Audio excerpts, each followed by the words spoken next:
جب مسلم ممالک کی 56 فوجیں دشمن کا ساتھ دیتی ہوں، اپنوں کا ساتھ نہ دیتی ہوں، کوئی ہے جو فلسطینیوں کا ساتھ دیتا ہو؟ چاروں طرف مسلم ممالک ہیں، اردن بھی ہے اور شام بھی ہے، مصر بھی ہے، سعودیہ بھی ہے، کوئی فوج نہیں اٹھتی مسلمانوں کی فلسطینیوں کی مدد کے لیے۔ کوئی ہے کہ جو کشمیریوں کے بارے میں پوچھتا ہو، ان کے شب و روز حال احوال کو جانتا ہو؟ 7 لاکھ بھارت کی فوج ہے جو چاروں طرف دندناتی پھر رہی ہے۔ یہ اور بات ہے کہ وہ بھی ڈی مورلائز ہو گئی ہے۔ جذبہ جہاد کا ذکر کیجئے،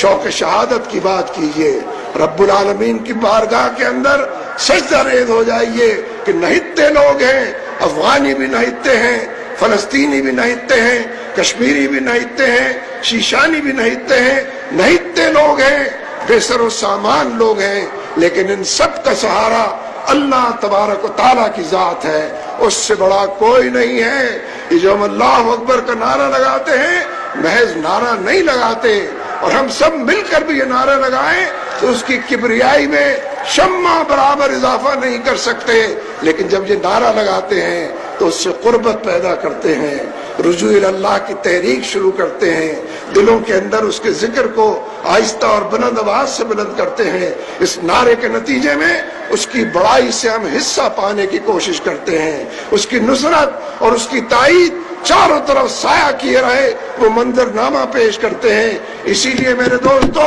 تاریخ میں یہ بات پھر سے دہرا دی گئی ہے کہ پہلے افغانوں کے ہاتھوں برطانیہ کو شکست ہوئی تھی، وہ جس کے ہاں سورج غروب نہ ہوتا تھا، پھر انہی افغانوں اور طالبان کے ہاتھوں صحیح معنوں میں شکست ہوئی تھی، روس کو شکست ہوئی تھی، اس کا سوشلزم، اس کا کمیونزم اس کے کام نہ آ سکا، اس کی بے خدا معیشت، اس کی بے خدا سیاست اس کے کام نہ آ سکی، اور اس کا سوشلزم مشرقی یورپ تک ہواؤں کے اندر تحریر ہو گیا، اور وہ جو 70 سال سے بیچتے تھے دوائے دل، وہ دکان اپنی بڑھا گئے۔ وہ تو عز من تشاء وہ تو ذل من تشاء، یہ عزت کس کے ہاتھ میں آئی، یہ ذلت کس نے آتی ہوئی دیکھی؟